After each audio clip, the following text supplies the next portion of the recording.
For 4 decades, there's been a belt that has showcased none as quite as like this one.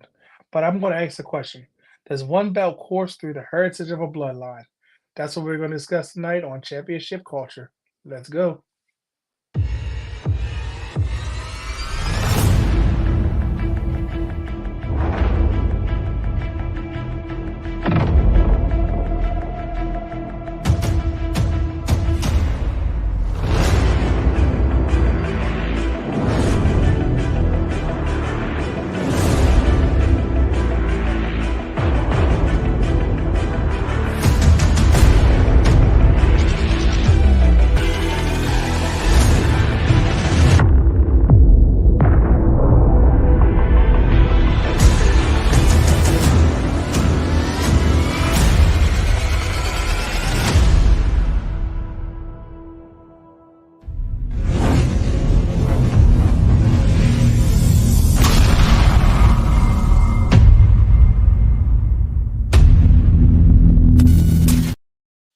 Woo. Welcome, welcome, welcome. Welcome to the Wrestling Realm Presents Season 2 of Championship Culture. I'm Brandon the Guy, and remember, every belt has a story. Now, before we dive into today's content, I just want to remind you of a few quick things. Did you know that you can watch all of the Wrestling Realm content at any time just by going to youtube.com/the Wrestling Realm? This includes all 25 episodes of Season 1 of Championship Culture under the playlist Championship Culture. You can follow us on all social media platforms, which include Threads, X, and Facebook using at the Wrestling Realm. And for 2024, you can follow Championship Culture _ more on Instagram. Don't forget to like and subscribe and engage in the conversation. We'll be talking about all things wrestling and all things championship belts. Now, you can download all of our audio content on Anchor, Stitcher, Podbean, Apple Podcasts, Spotify, and Google Podcasts. You can watch and subscribe to our Twitch channel at The Wrestling Realm.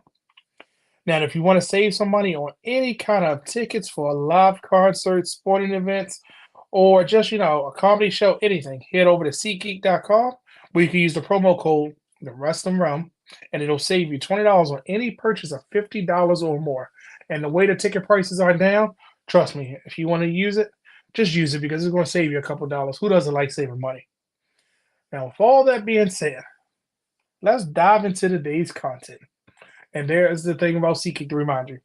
Now, last week we had an introduction to somebody new into the bloodline. People have been waiting for it. People have been pondering about it. But with the introduction of The Rock into the bloodline story, there's one belt that has a lineage that goes through this bloodline directly. We could be breaking into a new chapter of this story come WrestleMania, but we'll talk about that later. Many have speculated some of the things, the plans that's going to be centered around this belt, but we're going to talk about a belt that's been around since September of 1979, which is arguably, you could give or take some months or whatever maybe go. But as the story goes, it was a way to unify the North American Heavyweight Championship and the South American Heavyweight Champion. But if we're going to talk about the history of something, many people, if you ever watched the flagship show, the Wrestling Rum Now podcast, you'll know that, myself and Brother Hugh, the super producer, was in and out of the Wrestling Rum at the beginning, but there was a couple other people that made the Wrestling Rum feel special. And if we're going to talk about history, I can't do this without a gentleman who's my birthday twin. Yes, we share a birthday together. Ironic when we found it out. I think we found it out when we were doing Tout. Any wrestling fans, if you remember Tout, please just go back and laugh because that was a strange era. But ladies and gentlemen, I'm going to introduce you to a friend of the wrestling realm and definitely a friend of championship culture. Goes by simply Eli. Come on through, sir. Come on into this conversation because we're going to get into some history. Hey, it's so great. I'm thrown off by tout already, man. That's why I said I love I it. ain't going to give an intro. I wanted to make sure No, that everybody that's remembered Tout. absolutely I'm so happy to be here right off the bat. The background is a little scarce. We just moved, but the reason I mentioned it is because I am very close to the old Dew Burns Arena where we watched all the Ring of Honor shows. So it brings back memories every time I go by, and the one memory it did bring back was Tout. So I'm way back, but I'm happy to be here, and there's a lot to talk about, especially with the bloodline through the Intercontinental Championship. And it's kind of like crazy because I don't want to call you an honorary member of the wrestling realm, but it feels like you've always been a part of the wrestling realm, whether it's at Dewburns, because I think that's where a lot of our lineage dates back to. Yeah, WWE events, watching the pay per views. We would go over somebody's house, rotate between different people's houses to watch the pay per views back in the day. And I'm dating myself because I'm saying pay per views because they're I know. called Right now PLEs it's the now. But PLEs, but but it's okay though because guess what? We got a lot to talk about. But tell the people a little bit about yourself so they can maybe it's a voice they don't recognize, maybe a face yeah, they haven't seen in a absolutely. while. Yeah, I mean, listen, I have been a fan since 2002, but I mean, again, it feels weird. We're birthday twins. It feels weird to date myself, but I remember the old VHSs. I would go and get a pay-per-view every week and just watch the old stuff before there was a network, before I had YouTube. But man, I love wrestling. I've been, like I said, fan since 2002. Been watching it forever. Right now I do the Raw review for Wrestle Purists. It's a really fun gig. But like my biggest thing is just like you said, honorary or whatever you want to call it for the wrestling realm. That was always the biggest thing. Me and Charlie Speed did the podcast of pain for a little bit, but it was always the wrestling realm was such an awesome thing to be a part of, even on just like the tertiary. So it's really cool to be here, and like you said, there's just so much to get into. And that it is. And I'm gonna just say this about you and Charlie. If it was the Avengers assembling, it's when we couldn't take down the threat, we had to call in some extra people. Kind of like today, because this is a topic, and we're gonna get into these belts. But it's crazy because when you think about the lineage of the bloodline, when you think about certain things about the bloodline, you always come back to a certain thing, and it's about their family. And there we have it. Oh God, he's on there. I'm surprised he didn't jump on live. You see that comment? Host that is Eli. Yeah, My God, a podcast of pain in the Dwayne, building. what's up, baby? I So, knew I knew he'd be going crazy. you do. I was waiting. I thought he was going to jump in live, but don't be surprised if he's not somewhere that he can't. He might just pop in. He has free Right? reign for 5 episodes of Hey, Championship hey, Culture. absolutely. What's going on, Dennis? I see you in the comments. Oh, you call, brother. Don't worry. I know Dennis King is one of the brothers in different aspects of different social media. And when I tell you, if you want to know anything about Memphis wrestling, territory wrestling, call this man, talk to this man. He will give you the first-hand knowledge, unlike others. So That's shout out to awesome. you, Dennis King. Every time, if I got a question about something, he might wind up hint on a show about NWA belts. I don't know, but we'll keep that for another time. Somebody's trying to pop in. I think it might be the realness. So let's talk about this Intercontinental Championship because Yes. you might remember this is one of my favorite belts. And when I say one of my Hmm. favorite belts of all the belts I've ever seen, I feel like I always go back to. And we're going to get to that in a reason why. But it dates back to Pat Patterson being the first champion. We know Chris Jericho holds the most reigns. Yep. The longest reign is Gunther, still counting. Um, in November of 2001, that was a weird time for wrestling because we had the whole WCW invasion. It Yeah. was unified with the United States title, and it was crazy because that belt had so much lineage, and when you combined them, it was like, how do you not have that belt on display, right? And it Right. was crazy because it was unified, but then remember that was unified with the Intercontinental. The Intercontinental US was unified, but then they later on got on this crazy hit where they wanted to unify the European, the hardcore, and the world title, I and it was know. It like the all Intercontinental title collapsed was into, gone. and then they Right? That was, realized pretty quickly they were like, "Oh wait, we don't have we any need the belts champ. for anybody else."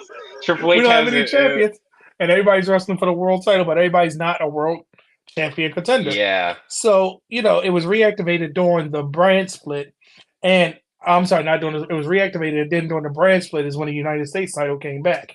So it was Hmm. kind of cool that it not only came back, but it brought its win as well because the Intercontinental U.S. title it seems to have similar history and similar things to it. And the crazy part is, the belt kind of gives you a who's who when it comes to wrestling. If you Yeah. really look at the Intercontinental title, and we're going to talk about this one in particular. Now, this isn't the original, but I want people to see the black strap IC. A lot of people will recognize this as the one from their childhood, the one that they grew up with. It's had so many variations of it. It had the globe was darker, the globe was lighter, the logo was different, the logo was red. It was like a brasso material when Randy Savage had it. It first changed to a white stripe when Shawn Michaels had it. It went to like it had some of them had tips, some of them didn't. I'm trying to think of all the different, so many different variations and so many iterations of this It belt. had as many variations as it did champions. It felt like. Well, that's another part. Let's talk about that. So when you think about this belt, right? The first member of the Bloodline to hold it, you know who it was? I think it was The Rock, Or was it? Or what's his name? Rocky Maivia. Right. So let's dive into this for a second. The first person in the Ladies and gentlemen, Bloodline. ladies and gentlemen, ladies and gentlemen, my bad. I had to jump in real Oh, quick. oh, Y'all know who it It's a is. Y'all know who it is. Are you about to talk about it? HASTAT to the 3RD. Yes, sir. Yes, sir. Ladies and What's gentlemen, the going on, super y'all? producers in there. So Hey, I had to jump on. I had to jump on real quick, just first of all, to show my beautiful face.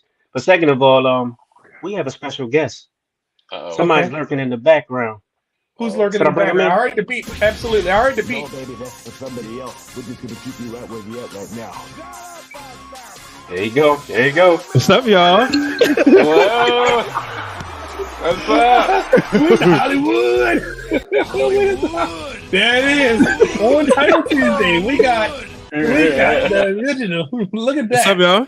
And look, How and y'all of course, feeling? we're talking about the original. going on? Of What's going course. on? So, are we gonna have an Intercontinental battle, sir? Is this about to happen? I mean, mine is this. Where is There it? you go. Where's yours? Because we're I going see we're going to that. talk about this. Yep. Yeah, So you know, even for Brian's, right? Look who signed just- his. y'all see Just those just casually showing off. Razor Yeah. Ramon and Ed. Shout out to Glenn and Corey for getting that done. You know, All right, but look at bring yours back up, Brian. Look at his side plates. We're gonna get to the Rock on this, but look at the side plates. That's another difference. You know, as the logo changed, the side Move plates yours up. changed. all right, because it was your name was covering it. Oh, my fault. But you get what I'm saying? Like everything about it, even as something as simple as his and mine, the globes are different. He has a Mhm. property plate that says WWF just like mine, but I think yours has the black. Does yours have the black? Oh, yours is all black on the background too. Yeah. I don't have a belt tip on mine, and it's crazy. I'm gonna tell you a secret about mine. It actually was made aftermarket. Really good price. That's why I have it. Wish I had a Wow. belt tip, but we're gonna get into this, right? So the first person, as soon as my super producer is ready, that we're gonna talk about in the bloodline was Rocky Maivia, right? There he is. Mhm. So let's talk about this, brothers. When This is that 30th anniversary today too. I think, or 30. It's the Is it? anniversary date. Maybe 32 or 20. It's an anniversary date. It's like 20. because it was February of '97, I just didn't know the exact date. Yeah, that's Because it what was somebody- February '97. I saw it lurking online. Okay, so I'm surprised that WWE didn't make a big deal about this because think about it. In February '97, the man that he would beat will become one of his greatest rivalries, and I'm saying one for a reason because the first time Rocky Maivia held this, he beat Hunter Hearst Helmsley, right? And this was a different iteration of what we would get later on. Do you think that this belt at the time needed Rocky Maivia and Hunter Hearst Helmsley to hold it to make us pay attention to who they are today? That's a great question. So you're saying that he need that belt Mhm. in order As Rocky Maivia. as Rocky Maivia to make us pay attention to who he is today? Yep, him and Hunter Hearst Helmsley. Because remember, they were two totally different characters at this time. Yeah. And they were taking a chance on Rocky Maivia because Hunter was there to be the workhorse. He wanted to be the workhorse. Rocky was trying to be a wrestler. You get what I'm saying? You know what? I'm gonna say yeah, because you think about all the other gimmicks that failed but eventually got over, and the one that just jumps out the mind, I won't go into too many of them, is Justin Hawk Bradshaw, right? No Okay. championships, just Mhm. another guy in that era Mhm. where you just kind of erase that. You know what I mean? Where Rocky and Hunter Hearst Helmsley having gold let us know, okay, there's some stock behind them. How we gonna get there? We don't know. You know what I mean? And that's what I think is crazy. We didn't know what to expect from them. Mhm. You get what I'm saying? Like, and that's what I feel like this belt did a lot of things for that. Sorry, go ahead. No, you said it right, because you think about now, like somebody, if it would have worked for him, Mark Mero, you know, the Wild Man, he had the title. Matter of fact, that's who Hunter Hearst Helmsley beat, if I'm not I was mistaken. gonna say I was gonna say, Yeah. isn't that where you took it from? Yeah, and it, again, would have worked, but because he was somebody they had stock in, you know what I mean? But it was definitely a way to introduce him, and it makes you go back and, like you said, look at the lineage, you know. Shout out to Belt Records on Instagram. I just shared something because, you know, believe it or not, fellas, there are people that follow us on these social media networks that didn't realize that The Rock was a wrestler. Like they I remember having a conversation years ago when I was on, you know, one of my previous jobs, and I was just casually talking about The Rock, and they was like, he was a wrestler. I said, yeah, why do you think he's famous? That's where the name The Rock comes from. Well, and the next question was he good? And I said, was he good? I said, he's one of the greatest of all time. Where do they think his nickname came from? Not being funny, like, but most also, stars don't have a nickname. You get what I'm saying? Like, and again, but then you think about it, that's how much of a crossover and how big of an actor he became. You know what I mean? that he kind of forgot about it. Yeah, like it's crazy to even think that, you know. But then I brought that up to say, like, I was looking at his title history, and a lot of times I was like, wow, I forgot he was like a 5-time tag team champion, you know, because it was in a blink of an eye. You're like, where did that come from? You know, it was a transitional period. Exactly. But having this belt, having the other IC title, I think was huge, and it was definitely important for him, you know, for him to move forward. But did he defend this title at WrestleMania 13 against the Sultan, who we know is Rikishi? The Sultan, yeah. So, yeah, I was gonna say the Sultan. Yeah, and I was gonna say, I think it's also interesting because, like you said, you know, some of those guys, you get the Intercontinental title belt and you kind of cements them, and some guys like Mark Marrow, it not to pick on him, but it doesn't do that. But I think with Rocky, it's kind of interesting because when he had the belt, you know, yes, it definitely, I'm sure in a lot of fans' eyes, okay, he's champion, but you know, he has the Intercontinental Championship belt, and then he loses it, and eventually we get through a few circumstances into The Rock, and that can't happen if the fans don't see him as somebody who is maybe over pushed or boring, or and having that championship that also allowed them to kind of see, like, you know, they're trying too hard with Rocky. So just that title being the stamp on him allowed us to have those circumstances that let The Rock be The Rock, who he actually was. So it's so many different ways it can be that, but it is such an important belt for those people that are coming up in the industry or just trying to finally break through. Yeah. Oh, shout out to my boy Jamel in the building, Jamel Cutler. Is he? Oh shoot, they're still stuck with that. But did y'all see what the way he said? Yeah, they needed something to introduce him as a big deal and a future star. And my that's bad. what I thought I co-signed like, on that one. Oh no, I'm saying, but what I think about that, it's crazy because, and Eric, I'm gonna ask your opinion about this. Do you think this was the right belt to do it at that time for The Rock? Because, you know, sometimes they put you in a tag team and try to say, okay, let's see how they're going to do, who the crowd are going to go towards. Do you think it was? They debuted The Rock Rocky Maivia Survivor Series. They put the full force behind him. I think if you're going to push a young talent like that, you might as well go full force. So, you know, they're not going to, obviously they weren't going to put the world title on him right away, but I think giving him that belt, you've seen it so often. For some reason, I think of like a guy like Curtis Axel. You know, it didn't really work out the way they wanted it to, but that was the title, the Intercontinental title, to give him and say, okay, can he rise to what we think of him? So I think it was exactly the right belt to give Rocky, and to give a lot of guys to say, hey, here's not the biggest prize, but here's a really wonderful belt that is seen with a lot of prestige. And can you carry it? And then can that take you to the next level? Okay, good point. And so the thing is, and I'm gonna ask this, and this is going to get us to a segment that we're introducing in season 2, and this is what's going to be crazy. It's the segment. It's called "Let's See If He Was Paying Attention." Hopefully, he's looking at himself in the mirror or something. It's called "Everybody Has a Story." So let's take it to this segment real quick. And you're going to laugh at this.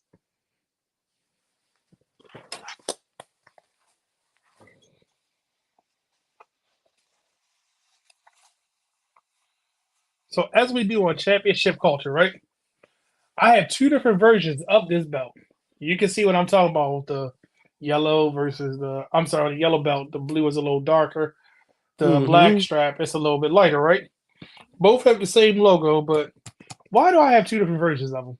So as a belt collector, sometimes you'll see deals and you can't pass up. This one is actually 4mm brass. This one is actually 4mm zinc. I never it's took you to crazy. be. Oh, go ahead. I'm sorry. Oh, go ahead. No, you sorry. You never took me to be a what? I was gonna explain why you have two of them, but I have Oh. to say, I have to let you finish first. This has a belt tip. So Mhm. the yellow strap, and Brian probably remembers the exact match when it was debuted. It made me really pay attention to this. I was like, oh, that's nice. It was a different color. It was a different feel. And for that wrestler that held it, it was like, oh, but then we get Gold Dust with a gold one. We get Shawn Michaels with the white strap. Then it went back to being black. So it was always a different thing. And I felt like as a collector, and one version of the ICB, there's that thumbs up again, being my favorite, I gotta have this one. And then I was like, but this is the one that really made me pay attention to this. Why is it doing that? I Y'all don't see know. this? It's been a lot of these computers been doing that lately. But this version just screamed at me. You know, so that's my every belt has a story. What's your story, Brian? And I was gonna Why say, do you is it because of Warrior? I never took you to be a Warrior fan. well I wasn't a fan, but when he made you pay attention to him. Okay. Because I really like Sting. I feel like Sting was my it, and it was like Warrior was like, okay, this dude just run into the ring, and then the movement was done. You But it was that as like a child? he didn't. Sting always appealed to me. Okay. Sting was my guy. Warrior, I didn't feel like I got behind him. I was like, okay, Oh why is he man, doing all that? I used to love all the trio. That was the Macho Man, Hogan, and Warrior as a child. But see, I love Macho Man. And then I love Macho Man. Turn on WCW. I had Sting. Like Yeah, and everybody that's else what I'm didn't saying. matter to me. Oh no, It I'm was sorry, Sting. Flying Brian. But yeah, but he still was like, Sting was the guy for me. And see, I was Macho Man and Sting. You know what I mean? Like, and it was like Warrior was just. I don't want to discredit what he did because he did some great things, but I felt like he was just there to me because I wanted to see Sting. I wanted to see Macho. You know what I mean? Like, I feel like Macho Man was, and Brian will laugh at this reference. Macho Man was more like the Young and the Restless, and Ultimate Warrior is like the Bold and the Beautiful. I only wanted to watch Macho Man, and I'm like, okay. I never, not really said. I'm just like, I wanted Sting. When your cup of tea. Yeah. So, all right. Well, that was that segment. Eric, what else you got to add about this part of the Blackstrap Intercontinental when it comes to Rocky Maivia? I mean, it's such an interesting thing for me because for me, my childhood is the Oval. But when I look back, looking back at all the nowadays, the old footage, quote unquote, not to make everybody feel old, but it's like, we see so much of of course we see the 80s, but we see a lot of the 90s. We see a lot of the Blackstrap, especially now with The Rock. We see those, The Rock, Rocky Maivia versus, Triple H, the Summers. I'm not sure which version of the belt, but the SummerSlam ladder match. I'm not sure. That was that purple oval. Yeah, it was okay. So they're, that's another thing. Is those two were kind of Triple H and The Rock you saw it. They evolved when they were fighting with the black strap. They were not really fully developed into the characters that would make them famous. Once they fought over the oval one, a little bit closer into those more iconic characters. So, for me, it's yes, there's The Rock right there, and that's the iconic look. You don't really think about too much of those years fighting guys. And like let's stick with that. So remember, we said they needed The Rock and Hunter Hearst Helmsley needed the reign that they had before to establish who they are, right? For The Rock to get this as his second reign and to deal with his probably one of his, I don't want to say Triple H wasn't his biggest rival because I feel like Stone Cold, they had more defining moments. 100%.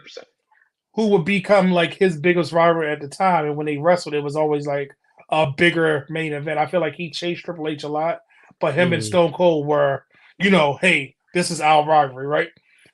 For that belt, I felt like at times, and Eric and Brian helped me with this, did you feel like this was more important than the world title? Never. No, at that time, when that was happening, their rivalry. No, I understand why you would feel that way, but you got to think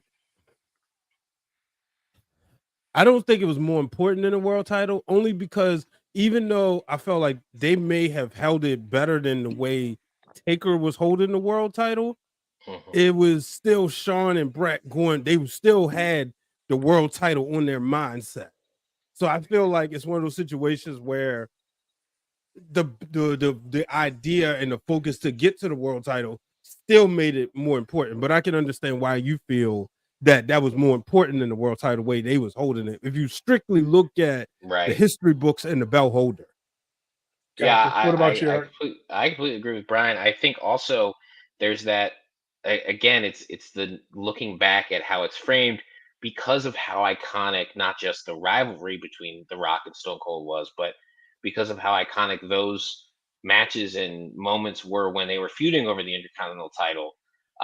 And not as iconic some of those reigns with the Undertaker, not all of it, but when you put those two against each other, we're seeing over the last 20 years, we're seeing those moments with The Rock and Stone Cold replayed so much more. So that can and that's feel, what you know what I mean? So it's just that's part of it. So like Brian said, I think at the time, no, it's not more important, but it's hard not to look back and think this was the most important thing going on the screen right now because of just how incredible those matches and more so the segments were.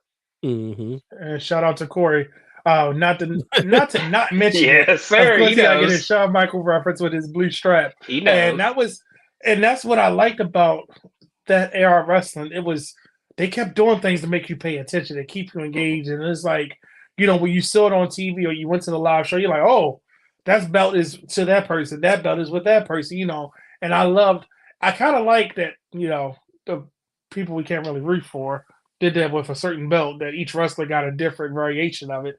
But we're gonna keep that alone. But I'm gonna just put that on the screen, and we're gonna keep on moving with that one. About that comment.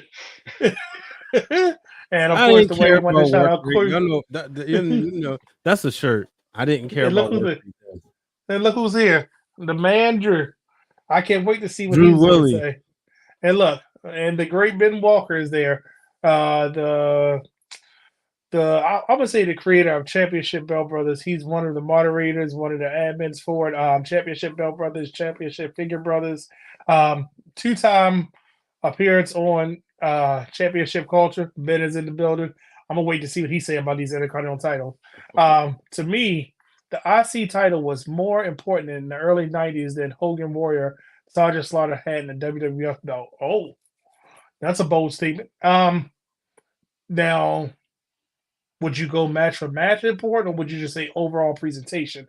That was Mr. Cutler to see what he says. And then I think this is Marcus from Four Sides of the Ring. He says, feels like what Gunther is going through right now. A lot of people, that's been a lot of discourse of as far as Seth Reigns and Gunther. I mean, I don't know if I co-sign it, but that's a lot of the feeling of, Gunther's matches are at a certain point and Seth's matches are at a certain point. So, but I'm gonna say, and we're gonna DV off for a second because I want to give you this tidbit. Seth's only feel like that because he's the only one to hold the title. 100%. We have nothing to compare to. We have nothing to compare to. We can only compare his work rate of what he's done, but we can't compare this. Now, if it was, think about it. People forget that Roman had the red Universal title, but we remember the blue one. Yep. You get what I'm saying? Because of what he did with it. Like, we don't even think about Seth with the Universal title beating Brock Lesnar because we remember his WWE runs, his WWE Championship runs. Before Roman went on this insane run, the Universal title was kind of considered cursed, and it was back and forth, and there weren't really any good reigns. And now it's like it's the title. He made it that way. Absolutely. But that's why I said Seth didn't make that title that way, but we have nothing to compare it to. If we didn't have some of these other things, but we're gonna sticking to the IC belt as it relates to the bloodline. So we know that The Rock had the black strap, and then he even transitioned to the oval. And it's when you really think about the oval, that's had a lot of different faces. It's had a lot of different takes on it. It went on a purple strap, and we know, as history tells us, strap colors don't last long because of the oil from the wrestler, the sweat from him, and it was purple. It looked good on TV, but then people was like, "Oh, it's blue. It's this. It's that." But that belt has went through more iterations than we know. But it was subtle differences. The logo, of course, changed with the time. The word Intercontinental and how champion was on the frame of it. Having a nameplate, not having a nameplate. The different colors on the side, the same thing as the predecessor. Sometimes the blue was darker, sometimes it was lighter. And plus, think about it. In those days, our TV, we wasn't watching high quality TV, so sometimes the Right. pictures might make it look different. Some pictures, if you look at the Intercontinental title, it looked like it was on a navy blue strap, and that's just how the picture came out. But with that being said, The Rock still kicking off the lineage of this belt, right? Which is my favorite version of the Intercontinental title. And it's my favorite because I remember so many moments with this belt, right? And Mhm. it's crazy because I'm gonna just list some names, and I want y'all to tell me what year was this. Are you ready?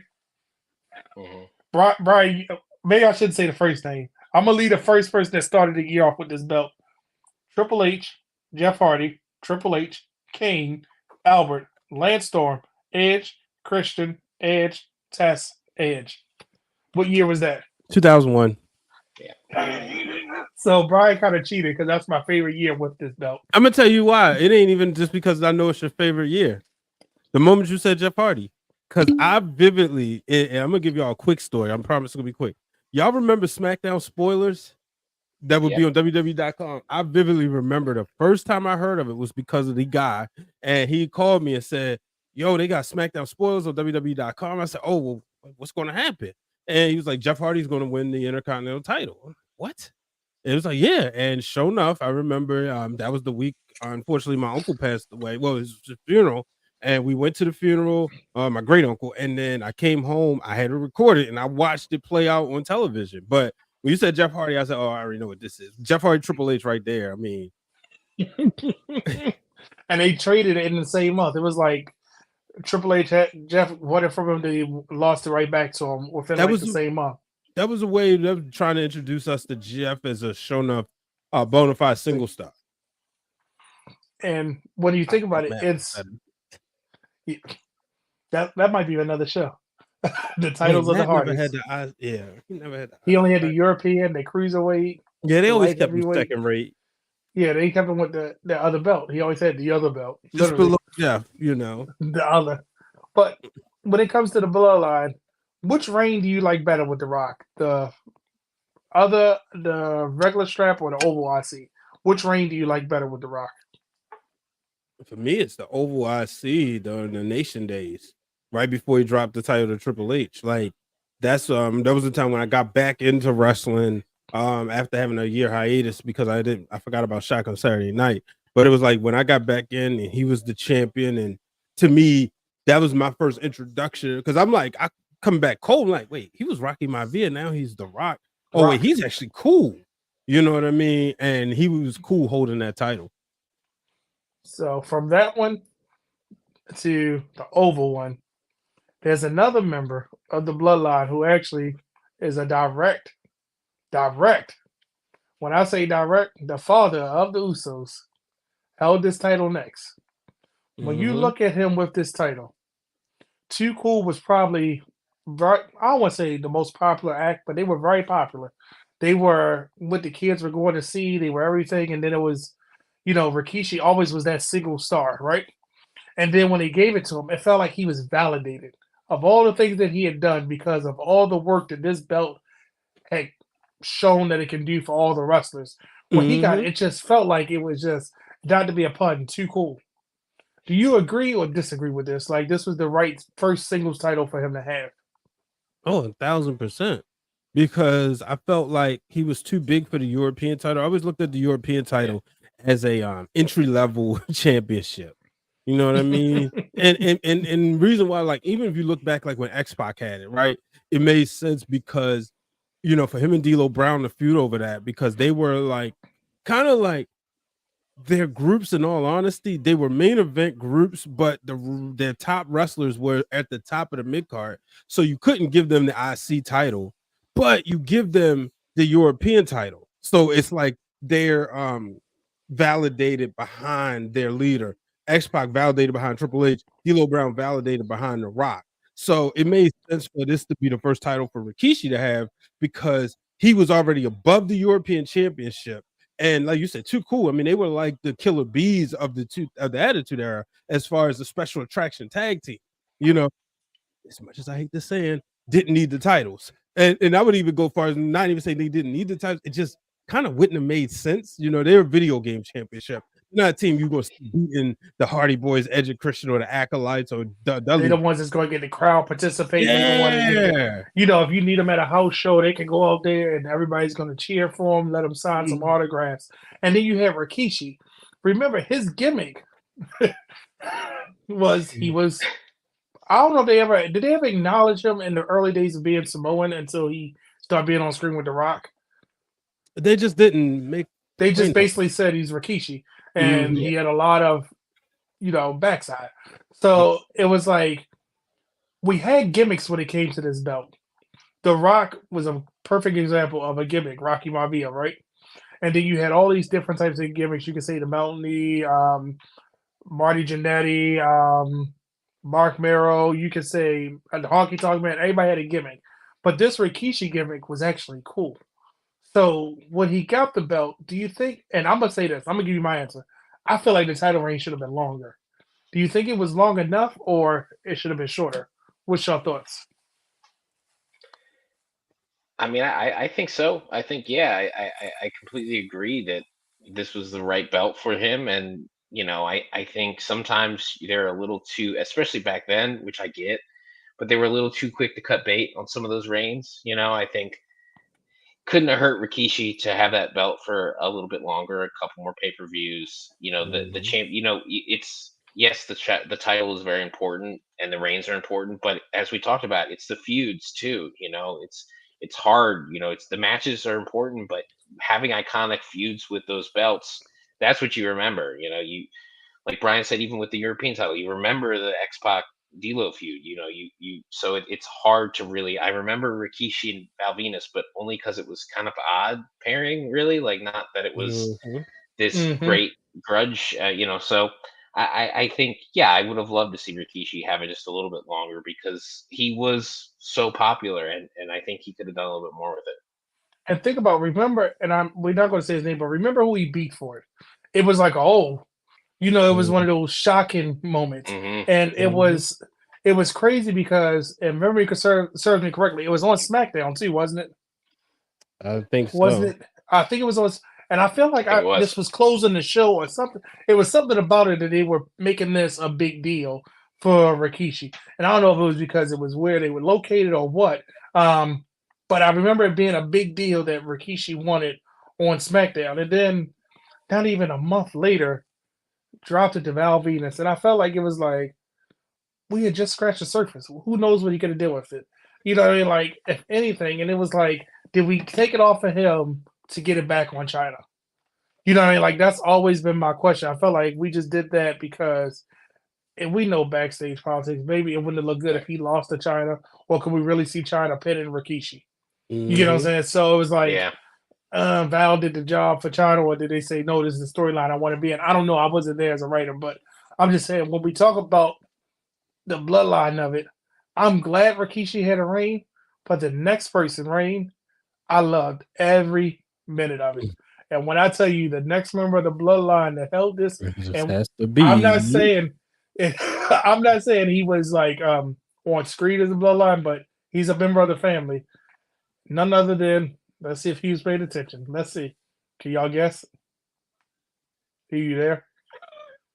Yes, with the in the mouth. I love it. That was the coolest thing. I feel like he was kind of acknowledged as a member. I'm not sure, but I'm almost certain. I feel like he might have been. They didn't shy away from it, I don't think. No, they haven't said, but the Usos are very open and honest about how he's the reason that they're in wrestling. He had to find himself, kind of like what Samoans have to do. They do all these different gimmicks, and then they find themselves. Yeah. And I feel like once he debuted with the face paint, with the trunks on and the no shoes, I said, "Yep, this is going to be a thing." And so got Ric Flair immediately. Oh, And WWE does this thing where they introduce the big guy and they got to squash, squash, squash, squash, squash. They did Umaga so right, and I feel like when he took the belt from Jeff, it was like you took it from our hero, and it was a thing that is like, no, we wanted Jeff, we need Jeff. Oh man, Umaga destroyed, kids' dreams and everything like that. It really became this villain of the story, right? So if it wasn't for his passing, I think we would still have Umaga in certain pivotal points, right? And when you think about it, do you think his rivalry with Santino, his rivalry with Bobby Lashley, all of his rivalries started because of this reign? He became the guy that you could insert into anything and it's going to get over. What say you, gentlemen? Go ahead. E-Rock. Yeah, I mean, I think so. I think again, this is a case of that. We just like Brandon said, we have so many guys that come in and they do the squash, squash, squash thing, and it just doesn't stick.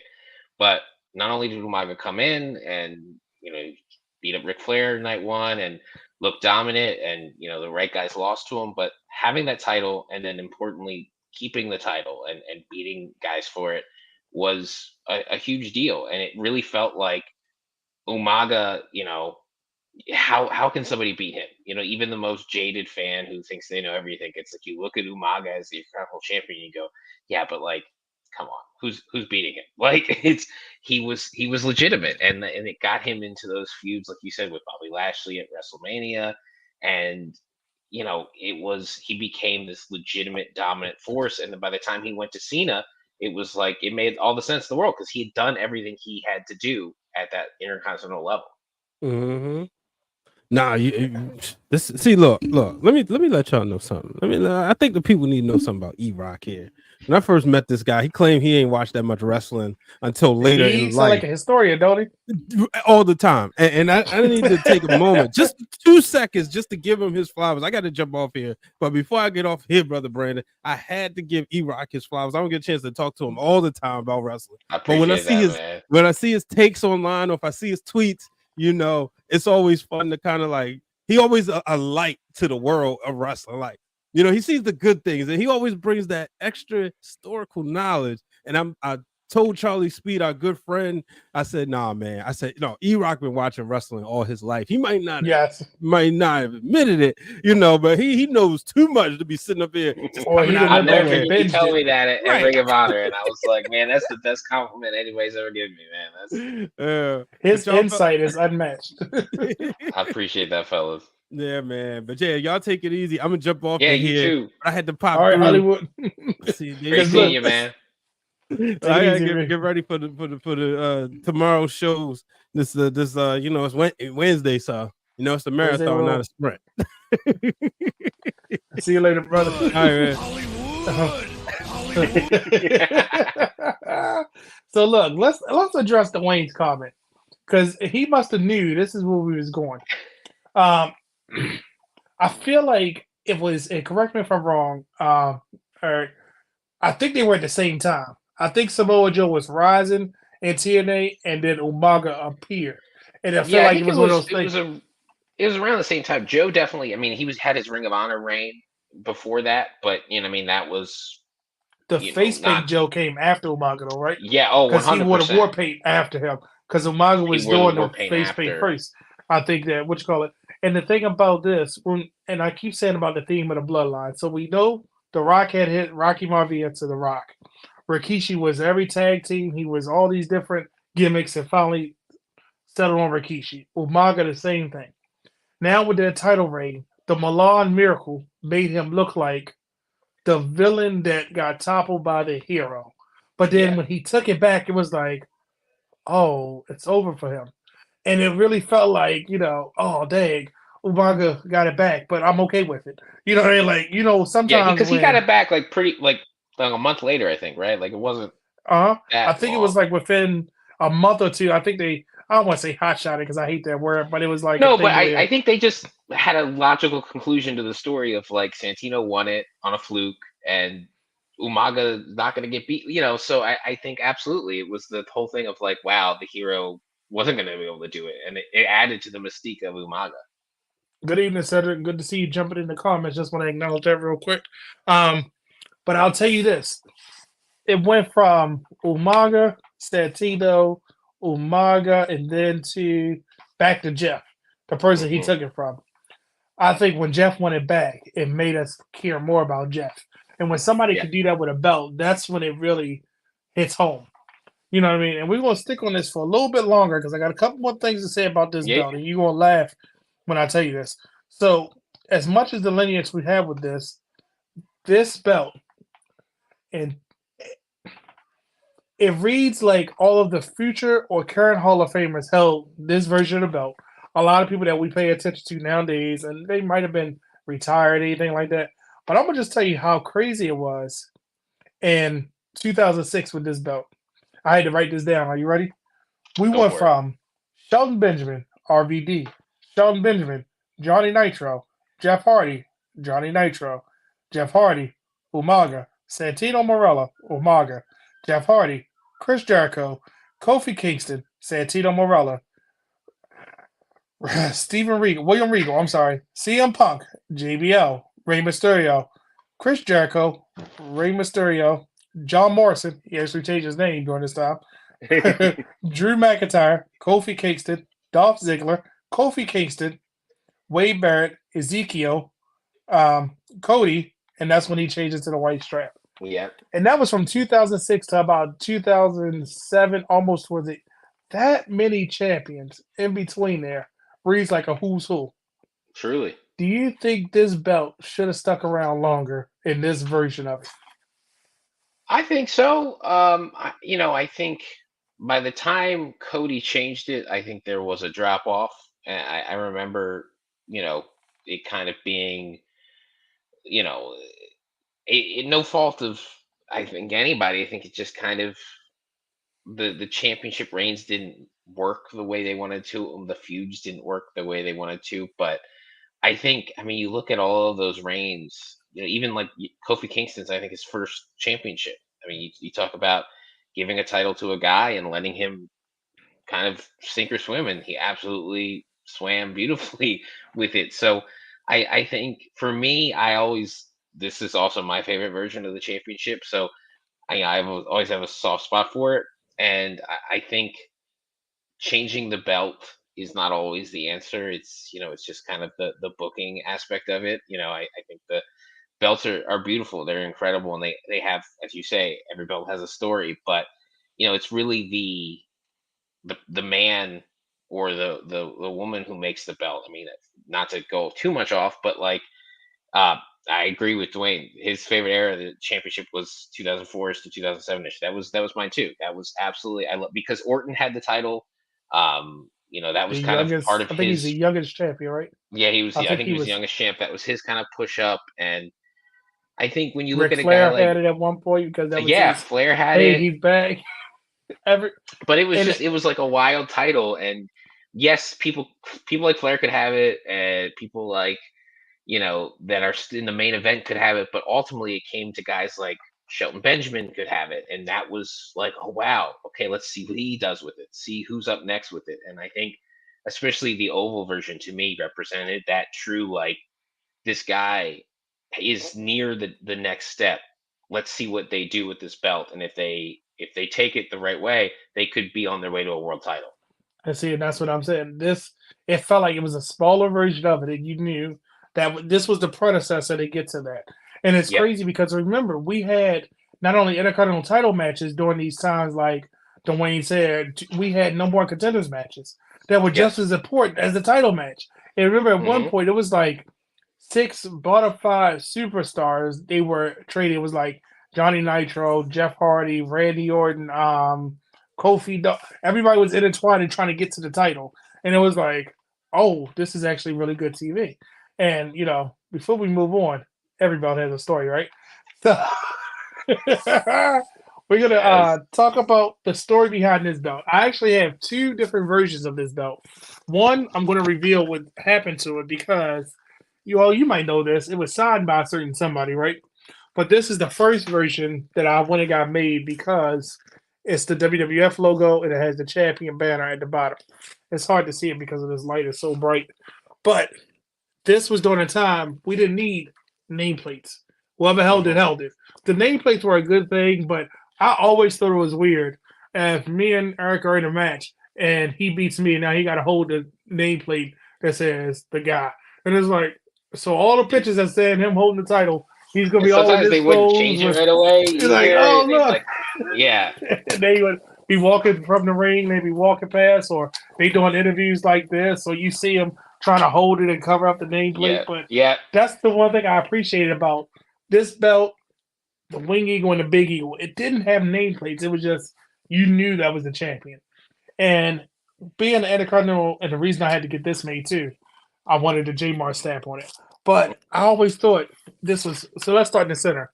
The globe just screams at you. I love it. The side plates, all of the content, everything about it. It was like it just felt like this is important. The WWE one had the McMahon crest, the Lions, everything that stood out. But with a good world title, to me, has a globe and some kind of bird.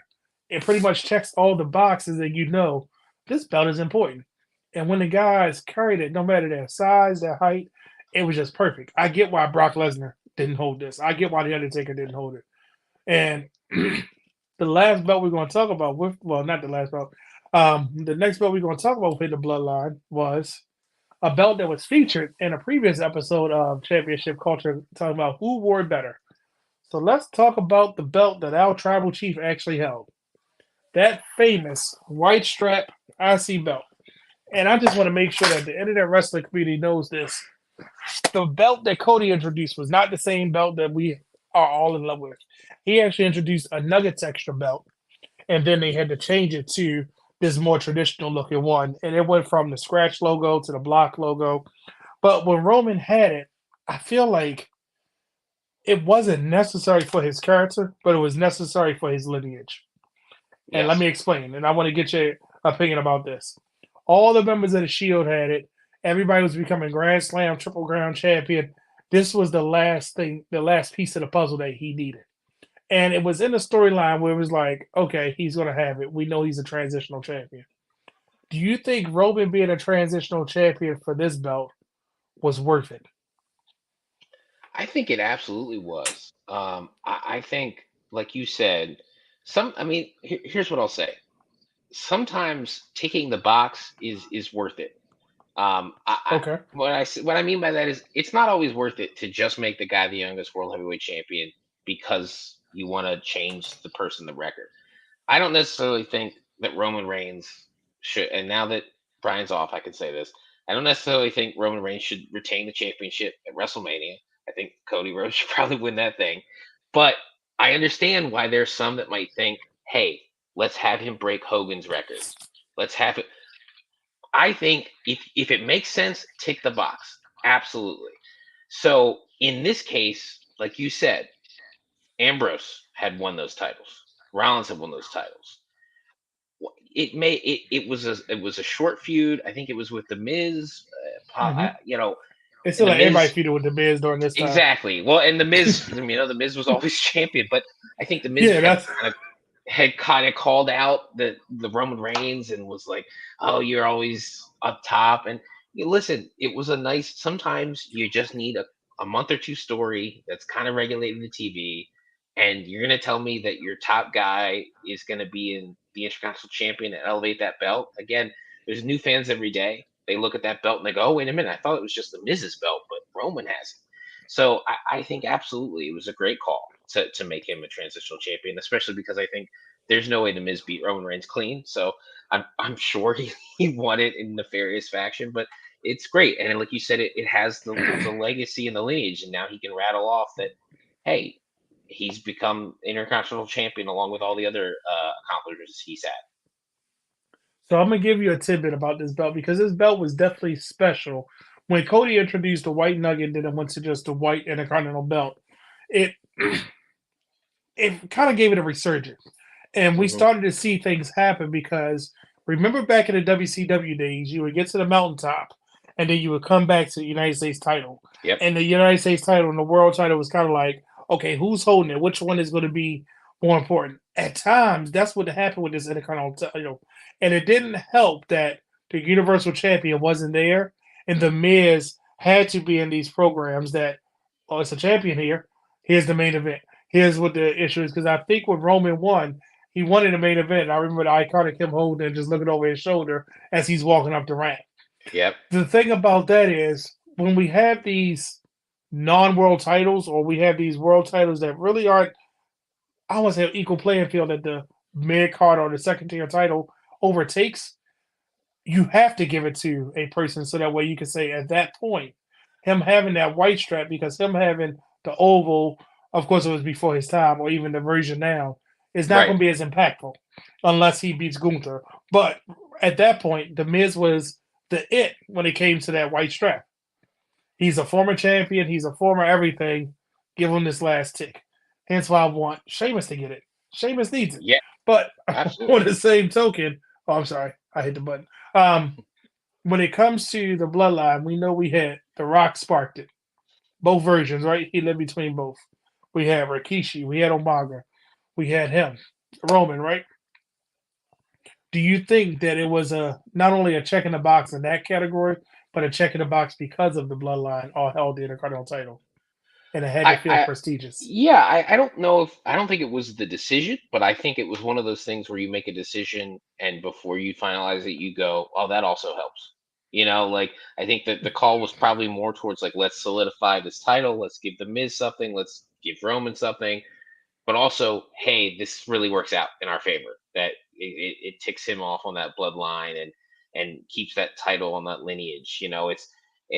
I'm not sure if Jay is going to be the one to dethrone Gunther, but if he is, I'm sure they're sitting there thinking, another one of the bloodline is Intercontinental Champion. That's a nice check mark. So it's probably not the influencing decision, but I'm sure there's at least some higher level people thinking this is really nice, and with the bloodline like they have, it's impossible not to think about it. So let me ask you this. With that being said, do you think, and I'm going to skip around for a little bit because you Sure, said yeah, yeah. something that I was going to bring up later.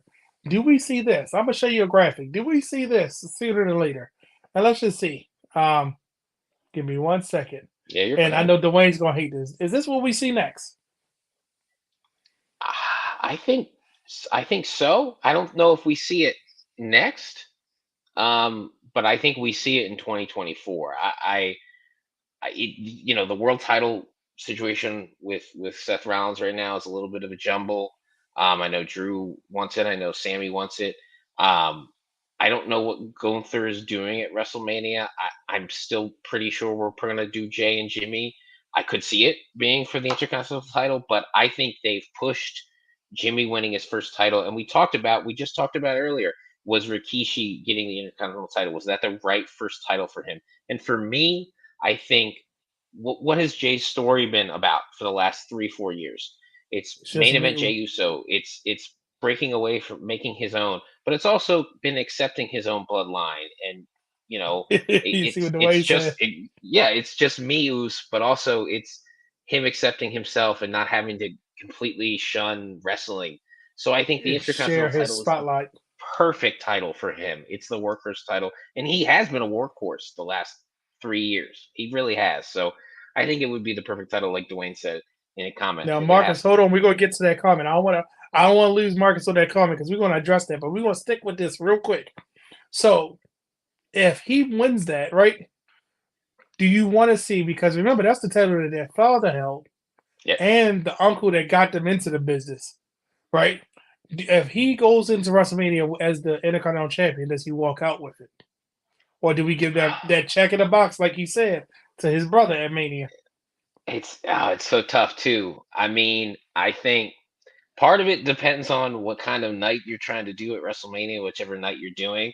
If it's going to be a down night for the fans, you might want to throw Jay with the win because he's so popular. But I would almost just because that's how I would do it. I would love Jimmy to win it too because I think Jay winning the title. Jay is talked about. I have to be singles champion. I have to be singles champion. He's, but it's more to that. And I think it's such an interesting thing of his cousin Roman has had this historically long reign, and for Jay to win his first singles title and have it be so short because of his brother, it would be a lot of irony and a lot of story to tell, and there'd be a lot for Jay to wrestle with, and I think that would be really interesting. So for me, I almost would say, yeah, pull the trigger on Jimmy, because Jimmy also deserves something. He's been great. He's been doing a lot of the jobs lately. He's done a He's been lot. quarterbacking. He's been doing a lot of the jobs, but does he get that pay? Because let's call it what it is. Jay is getting a lot of the pushes. He's the Right. one to pin Roman. He's the one to have the title matches. You And know, I think he's had that's I 3 think you main bring that event up. title matches. I think that's exactly why you might want, because you've got they were together as single stars. They were here, and now Jay is here and Jimmy's here. And if Jay wins the title, Intercontinental, he's here. So if Jimmy beats him for it, you at least pull Jimmy up to here. He's not level, but that would be a way to book him to kind of climb up a lot more on his own. So I think it almost But would let me ask you make a this. lot of sense. Yeah. Does he have to lose it at Mania, or can he lose it in the main event of another PLE? I think he could absolutely lose it in the main event of another PLE, especially if Roman retains and then takes some time off, which I don't have any problem with. That's just, listen, if that's So the would you be gig, okay that's the with the gig. Usos? Would you be okay with the Usos main eventing Backlash for the Intercontinental title? Yeah, I think they would, especially if they already wrestled at WrestleMania. I think they would have to do some sort of stipulation. But yeah, 1000%. I think they could do Oh, that. but do you think it's so they wrestle? Because what I'm trying to hit at is, what if Jay wins it at Mania, and then because I know they want to fight at Mania, but do they Yeah, have to yeah, fight yeah. this year, or could we go next year? I don't know. You get what I'm saying? So Yeah, I mean, I think we all want to see him with the for Intercontinental sure. title. And I think that's a really good point too, because we don't really know what Gunther is going to do. And I know that they want to fight at WrestleMania, but if I'm Jimmy and Jay, um, that's actually a really good point. Jay and Sammy would be really interesting for the Intercontinental title. But to finish my point, if Jay beat Gunther at WrestleMania, if Triple H comes up to them and says, "Hey, I know you really want a match at Mania. We're not doing that. We're going to give you the main event of the next pay-per-view." That's a pretty good consolation, and I think they would be very down with it. So, yeah, I think that's a really I good don't know. idea too. Mania is Mania, and For think about it. sure. You could main event every PLE the whole year, but if you don't main event Mania, does it really? Because let's call it what it is, right? As many times, and we're gonna go off, but I'm gonna get back to the comment, Yeah, right? As many times we've seen the women main event to pay per view, it didn't matter until it main event at WrestleMania. for sure. When Becky, Charlotte, and Ronda main evented that, it paved the way for Bianca Belair and um I was just Sasha. rolling Mercedes Sasha. I was Mercedes, gonna say yeah. Mercedes Monet. You know what I mean? It was like, yes, Yep. we needed that. You know what I mean? It's like no matter how many pay-per-views, because the Hell in a Cell match with Bailey and Becky was awesome in the main. You know what I mean? I'm like, oh, they're gonna let them close it. Look at the tag team match with Charlotte and Becky versus the Kabuki Warriors. You know, you can main event every other pay-per-view, but until you main event Right. WrestleMania, whether it's night 1, night 2, one night, it still doesn't have that oomph. It still has that mania appeal. That's like saying, "Oh, we're going to give you the win on Monday Night Raw." Well, I didn't have my mania moment. I didn't For have my sure. PLE moment. You I know, will say like, though, they main evented last year, so at least they have that. I mean, I know it was against yeah, each other, but I good. think that makes, if they didn't main event last year, it would be a whole different story. Because then you're asking me to pass up another main event or another big moment of But would you be okay WrestleMania. with this? Because he Yeah, said I we're gonna mean, get back to his other comment. I I I don't would know. I'm a sucker for the Jay and Sammy stuff. I'm like the Target demo. I love it. So I would be really interested into it. So I would, yeah, I would love it. Okay. Or maybe a multi-man match where somehow 3 from SmackDown, 3 from Raw fight for the Intercontinental title. Yeah, I mean, the way Gunther's doing it, you could have it for the number one contendership at this point. I mean, my God. But let's talk about this. Oh, look, not that. But we're going to talk about this comment right here. Is the IC title the biggest mid-card title to have? I'm going to let you answer that before I give you my take on it. Yeah, I mean, I think it's hard because throughout there's been a lot of ebbs and flows, and there's been certain times, especially in the last like 10 years, if you watch WWE, that it would be hard pressed to say that. but at the same time, I just think like just the history of it and what it means. I think partly just because of listen, WWE won the war, and that's part of it. But I just think like look at Savage and Steamboat. That's at some point almost more revered and talked about nowadays than Hogan and Andre. Like the more we move towards this era of what wrestling is, it just So I would say it is, but I am also open to other answers. So mine is a little convoluted. So I'm gonna say it is because TNA did an awesome job of establishing what their second tier title is, the X Yeah. Division.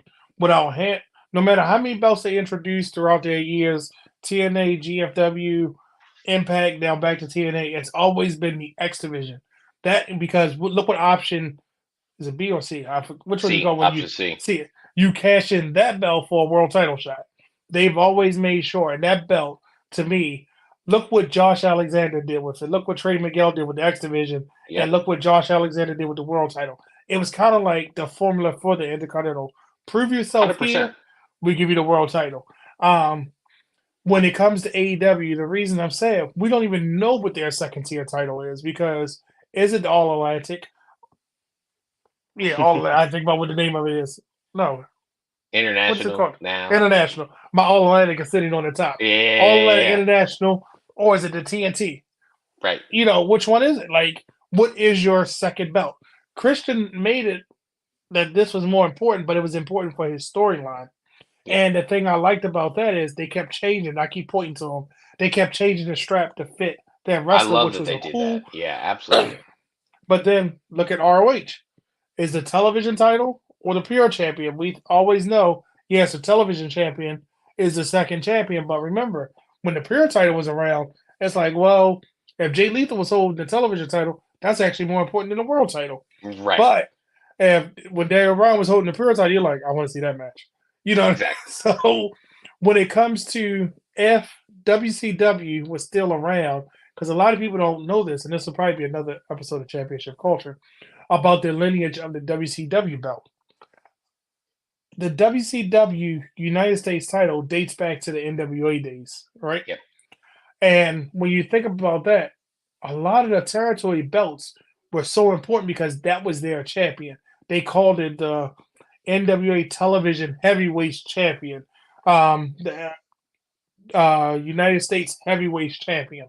It was always like it's a big deal because that might be the only belt that you see until they come back around the next loop and then you get the world title, but you had these territories. So now that we have the U.S. title on SmackDown and on Raw, Triple H at any time can turn it up and make us care about it. Because remember, one promo when Gargano, I'm sorry, not Gargano, Ciampa was challenging for the United States title. I was like, why is this so important right now? Right. And it was like he instantly reminded you, hey, don't forget. Just like when John Cena and Daniel Bryan held both of the mid-card titles, it was like, we're going to put something off behind this one. So I think it is because the Intercontinental title, because WWE survived that war, and it reads like a Hall of Famer list and who's who of that belt. And honestly, yeah, I think what the other thing that sparked in my head when you're saying that is like absolutely because of who held that belt and because of the history, Gunther could drop the title tomorrow to Akira Tozawa. No disrespect, love the guy, but the current form of Akira Tozawa, and they could have trash reign after trash reign. But because of what the belt meant and all of the history, it's gotten chance after chance after chance because the fans understand how important the belt is.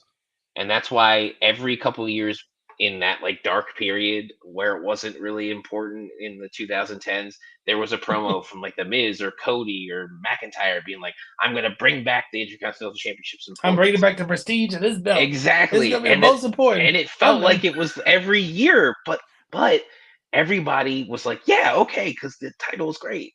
And I feel like that's the mark of such an important championship is that no matter how many, like a title, like an AEW title can't afford that right now. Or, TNA's X title, as much as I love it, it went through a really rough period just with the company and through the work of guys like you said, Alexander Miguel. But I think the Intercontinental title is just cemented, and the fact that they won that war, it just makes that title almost bulletproof.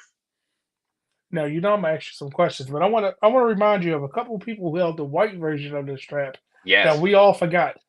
Mhm. All right, so let me see if you remember. Christian. Yep. Kofi Kingston held the white version. Curtis Axel, which was so disappointing. Ugh. Rest in peace, Luke Harper, right? Yep. Big E's first run was with the white strap. It was. Kevin Owens, that's when he was really, on the tear. People remember his United States run because whether it was accident or not. Yeah, I remember Zack that with Ryder. Styles. Yeah. Oh, Zack Ryder. Yes, Mania when he won it. He had it for one day. Yep. Bobby Lashley and Finn Balor both held him twice. Do you remember that? Wow. I remember once. I didn't know it was twice. Wow. Because remember they traded back and forth. Yes, now I do. It was Wow. the man of the hour, and that's where Lashley. But Lashley. But when every belt has a story, you know who signed this one? That's Zack No. Ryder's signature. Oh, that's And awesome. And then recently, as an exclusive to the wrestling realm, Dolph Ziggler's. Dolph Ziggler is Hugh's favorite wrestler. I had him sign that in blue, so that's actually Dolph Ziggler. That's trying awesome. to get a good picture. That's awesome. Dolph Ziggler's picture, and his signature. And the thing is, I actually got this. Everybody has a story. This is the scratch version of it, and it was important for me to get the scratch logo. I actually brought this off of Offer Up. A guy was selling it because his girlfriend was making him get rid of the belts, and it was this and the Brian ECW belt. And I'm saying the Brian Waters ECW belt. If anybody knows anything about Brian H. Waters, that silver ECW belt was his baby, and I got these two. When I say a really good deal, met him in the Sharpest parking lot, picked up both belts, and was happy as can be. Nice. And it's definitely the official one from Big's Toys Company. And this was the belt that was seen in Who Wore It Better, because it was a whole episode about who wore this Intercontinental title better. But now, here's some fun. With the time remaining, Yes. I'm going to ask you some questions, right? You bet. Who had the worst reign with the Intercontinental title? And while we ask these questions, everybody that's still with us in the comment, post your answer to these questions as well. So, who had the worst reign of with the Intercontinental title? You mentioned Curtis Axel. That's not a good one, but at least they tried. I'm sure there's worse, but I was looking over the reigns earlier. Road Dogg won the championship on March 15th, 1999. When his whole story was he was going for the hardcore title and Billy Gunn was going for the Intercontinental title, and for some reason did a swip. So Billy Gunn a swipe. I know what you meant. You got it. They get a swap. So Billy Gunn won the hardcore title and Road Dogg won the Intercontinental title. And the reason I say it's the worst reign is because Road Dogg won the title on the 15th. Mania was on the 29th. He retained it and then lost it on the 30th the next night to Goldust. So they not only did they swap it for no reason, he lost the title after Mania. I just who remembers the Road Dogg with the title? It made no sense because it was like, wow, why do we do this? What was the purpose of this? Like a cool idea on paper, let's have it switch. But then when it happened, it's like, what? Why do we do this? I was like, is this really what we're doing? All right, so do you have any idea who my worst title reign was? No, I mean, there's some candidates, man. What do you got? So people are probably gonna hate me when I say this because I didn't. Pound for pound, one of the best wrestlers at the time. I just felt like it was like you said, a check in the box. When Lance Storm had it, because it was so forgettable, and it kind of. I don't want to say it killed his career because I think WWF killed his career because the Lance Storm from WCW till we got if I can be serious, it was like you took that. Yeah, like Lance Storm in WCW, he got the mega push, got all the belts, and it was kind of great. And then I think they were like, well, he had titles, let's give him a title. And it's like, sure, but you can't just give a guy a title and then nothing. So yeah, I actually would agree with that.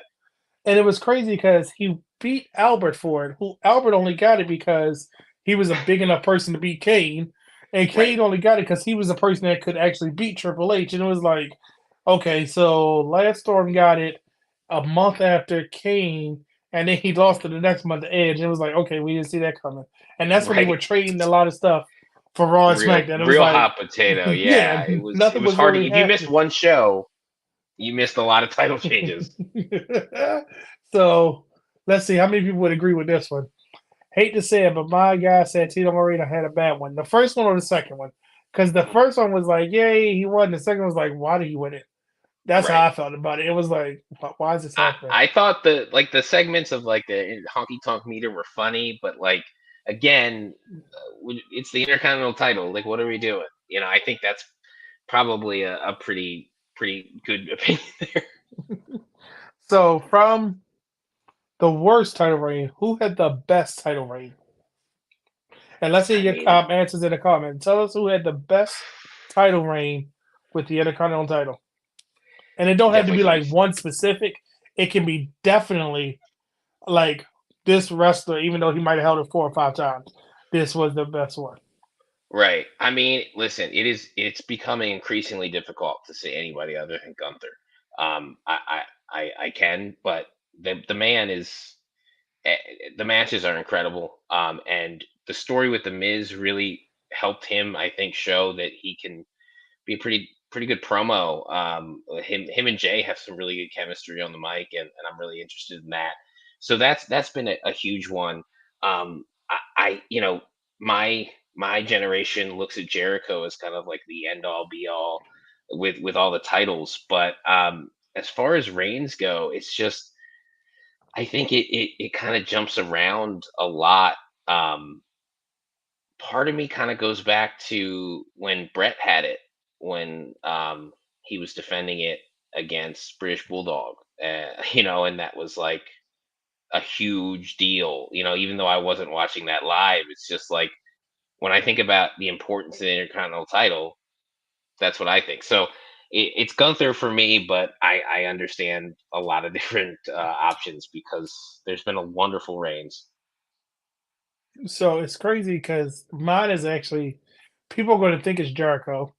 Don't get me wrong. Yes, he did have a great reign, but I'm gonna throw a curveball in there for you.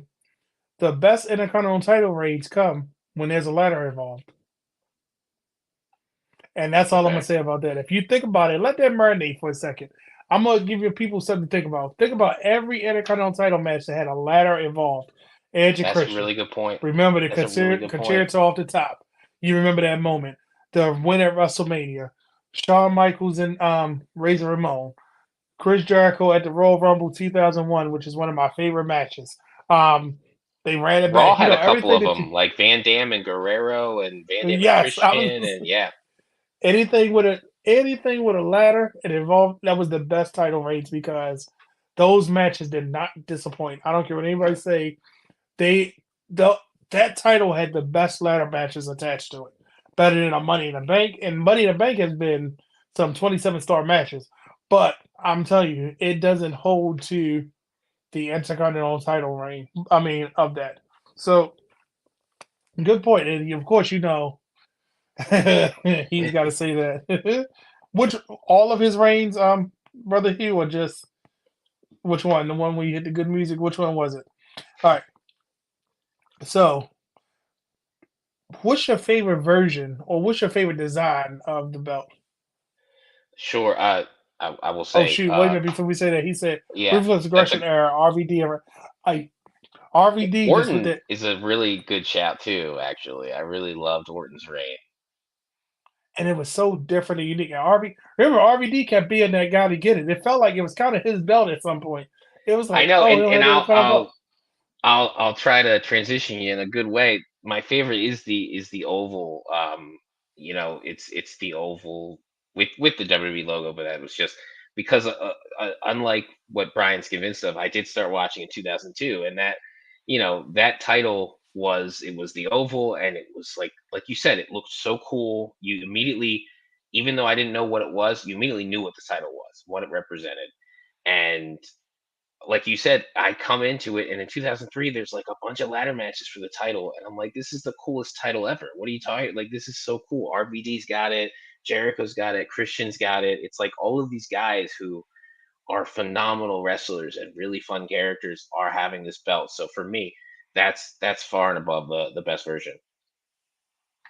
Now, with that being said, do you think that the design made a big difference in the way it was presented? And what I'm saying is, if it wasn't for that oval IC and making it look like it was a big deal, do you think it because it was presented much more important than the European title? Right. This version, because Gunther has it, is presented more important than the United States title.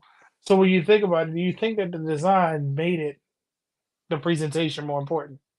I think so. I think it does in really any case. I remember when AEW first debuted their world title belt, and it was like, oh, this is a really like big, nice looking belt. It's like, okay, this is a real company. Like when you first see this year with the TNA redesigns, you're like, these are really like these are clean, nice belts. This is a real reboot. Like when you saw that championship with the globes and just like it wasn't as big as the world title, but like you could tell it looked serious, it looked legit, it looked like something that a champion would want to wear and would want to fight over. Yeah, I think that absolutely made a difference in how it was presented. Like you said, the European title, I think if it looks as cool as the Intercontinental title, does it kind of get more wrestlers that, hey, I want to fight for that belt. Hey, let me fight for that belt, or just hey, maybe we should present this belt more. I think even if it's not a conscious thing, it might just be a subconscious thing. Of the nicer the belt looks, the more you want to be like, all right, we've got to feature this thing and we've got to get this out there. So I think that's absolutely part of it, and sometimes it also is just like who holds the belt makes it look cool too. It's some people just make it look really nice. I wasn't a huge fan of the newest current design, but on Gunther Really? the thing looks really great to me, and that could just be because he has a good reign. But it really does matter. Hmm. Okay. Hey, you see what he said? He said, "Oh, Nestro is in there." He said, "The Big Gold is my favorite belt." You don't like the? We tell them all in the Continental titles, and everybody loves that Big Gold. But But it's there's a crazy because reason though. Like that was it was all yes, we love the Intercontinental title, but the Bill Gold, like on Raw at the time when I'm talking about, that was the title though. That was like yes, it was great to have the Intercontinental, but you wanted the big gold. And I think that's kind of perfect that that comment comes in there. It's like it's always the trump card, you know? and you see, he said the classic. But Hugh, do you blue, white, purple? What color strap do you like? And gold? You know, because even when Goldust had it, and it was like Goldust and Ahmed Johnson, and it was a thing was like the gold actually worked around his waist, even though he dropped it. Um, Yeah, and here's the crazy part. This is something I always question. If there was same. a women's IC title, would you put on the strap? So if there was a women's IC belt, or I would love to, because the women's titles is their main title is white, and that Right. seems to be what WWE is going for with the women. I would actually put it on the black strap, the Yeah, exact opposite of how the men's are, and the reason being so that way it feels a little different. Or if you wanted to, because WWE can get funky with straps like they did. The cruiserweight title looked good on purple, it did. even when they did a darker purple. The red and blue are cool, but I feel like if you start to do red and blue brand and everything like that, it might get a little They just went convoluted. away But from it. It's exactly. give us a black, give us a black, because if you got all the women's titles on white strap, the secondary belt could be on black, and I would be okay with that as long as they don't do nothing crazy and put on like pink or Right. purple. You know what I mean? But I Because think black nothing is you about want that demarcation. You want to say, hey, mm, this is a different belt. This is a different class of belt. and I love pink and purple belts, the straps, because everyone I've seen has looked good, and the pink would be a throwback to their original women's title, Yes. and purple would be a thing with the like IC and things like that. But I think the women's title that makes sure it's presented like, pow, this is a Yeah. good belt. It's got to be on black. And I'll give you a example. The original TNA women's knockout women's women, whatever it was called, was on a white strap. It Mhm. felt like it was so important. Then when they switched it to on a black strap and they put the blue into it, it was like, oh, that's the Right. women's title. It didn't But feel as when they important. came out with that knockout white stripe, you were like, whoa. And remember that tag belts were red, and we're like, I can get behind this. Yes, And it was exactly. like, okay, I can get behind this. And I'm glad that their tag belts now are red for both sets, for the men and the women. Yeah, So if it it's was great. going to be a woman IC belt, I wouldn't put it on white. I'd do something different and put it on black. Now, don't get me wrong, Triple H did a good job with that North American belt on brown. Women Yes. belt don't have to be on brown, but there's some other colors you can experiment with. The TV14, that's the oval IC belt, is my favorite. And of course, that's my favorite too. And actually, the one that I don't have in my possession has Chris Jericho's signature on it, and it says 7-time champ. When he signed it, he was actually an 8-time champ, and he said he didn't count the reign that he had to share with China. So but WWE recognized that reign as an I actual mean, reign. listen. So, and he said the white and then the oval. Yeah. I didn't know that you liked the oval. I thought you only liked the white strap because of Dolph Ziggler. So, and he definitely said that old school. Man, when they showed a side by side comparison of that original knockout, the TNA Knockout Championship, and the new one, I was like, why do both of those look good? Like, there's no other way. And let's call it what it is. WWE took some stuff from that women's belt and put it on that tag belt. Absolutely. But we ain't gonna talk about that. That's for another show. So the last thing I gotta ask you. Well, let me ask you this. I was gonna say top 5, but I feel like 5 might not be enough. Let's do something crazy, all right? Give me, in no particular order, except for your favorite, your top 10 Intercontinental Champions. Wow. Top 10. And Top the 10. last one that you name got to be your favorite. You ready? Okay. All right. Here we go. I can do this. All right. I gotta keep it. Okay. We got Shawn Michaels, Bret Hart. I'm gonna give the Miz some love because he held it through some dark times. Same with Dolph Ziggler. I'm gonna do the same thing there. I'm gonna give Randy Savage some love there as well. So that's 5. Let's see here. I'm thinking is he? Am I putting him in? Am I not? But I think his reigns in 2006-7. I'm gonna go Jeff Hardy. Okay. Oh man, there's just I wasn't gonna do it originally, but Rob Van Dam, that's my guy. I'm just going. I'm going just. You can't. I just feel like you gotta. in the He heart said top there. 10. Absolutely. So we're down to 3. We're down to 3. I'm gonna have to say, it's such a the thing is there's been so many incredible Intercontinental champions, but there's also been so many like, why do they have the Intercontinental Championship right now?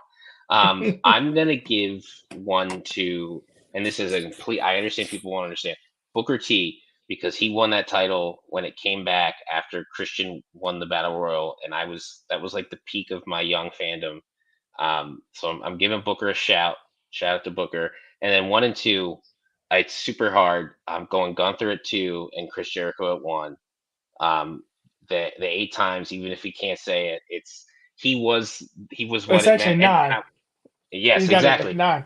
Yeah, he did. And I will tell you what puts it over the edge to me is his feud with Mysterio. I think it was in 2009 where they went back and forth. They had both kind of already passed the Intercontinental title. They were both in multi-time world champions, but they elevated that belt again, and it was such a like, wow, they're feuding over the Intercontinental title, and they had some great matches. And to me, that was like, okay, Jericho's the guy.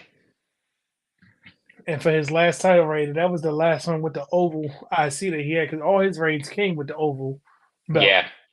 And I remember that was the one when he ripped the mask off Ray, then he tried it the second time, and Ray had a second mask. That was awesome. Like, oh. Yeah, so, and yes, I said a top 10. He was going to be mad at me because he's going to try to make a graphic for these top 10 Intercontinental champions. And I'm going to give you mine. Yeah, And please. and mine is crazy because it's in no particular order, but number one, right? Yep. We got Jeff Hardy, Mm-hmm. Razor Ramon, Mr. Perfect, The Miz, Dolph Ziggler, Edge, Christian, Shelton Benjamin. These two are tied for my number two, and I'm gonna say that in whatever my number two, Kofi and RVD. Oh, I forgot about Kofi. And I'm gonna tell you why in a second. And then, of course, number one, I agree with you, Jericho. So Kofi, before I take Jericho, Kofi and RVD. Kofi because it was like validated him, and he kept being the 100%. default safe guy. Every time between him and Shelton Benjamin, it was like we don't know what to do, or give it to them, and Yep. they performed every time.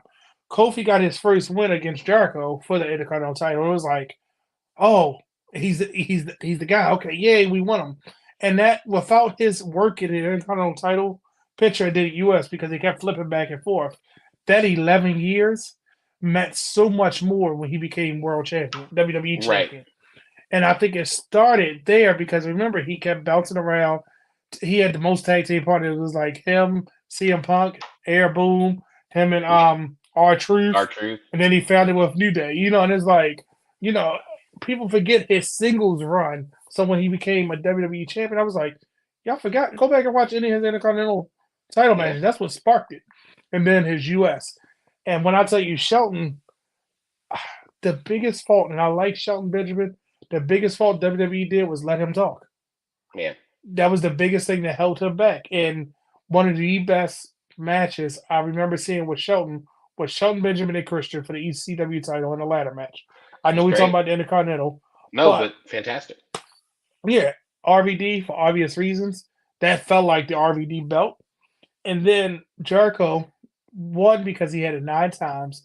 And every time he had that Undertaker effect, how Undertaker world title reign, he only had 6 of them, right?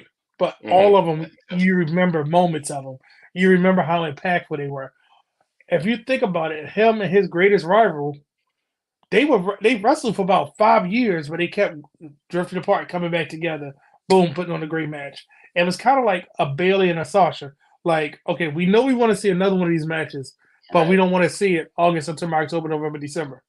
Give it to us in August, maybe revisit in January, and then you can do January, February. Give us a break, and then give us another one. So that's how his rivalry was with this belt. And it was like always coming back to him as a storyline. And then the thing was like, he always come back to this belt.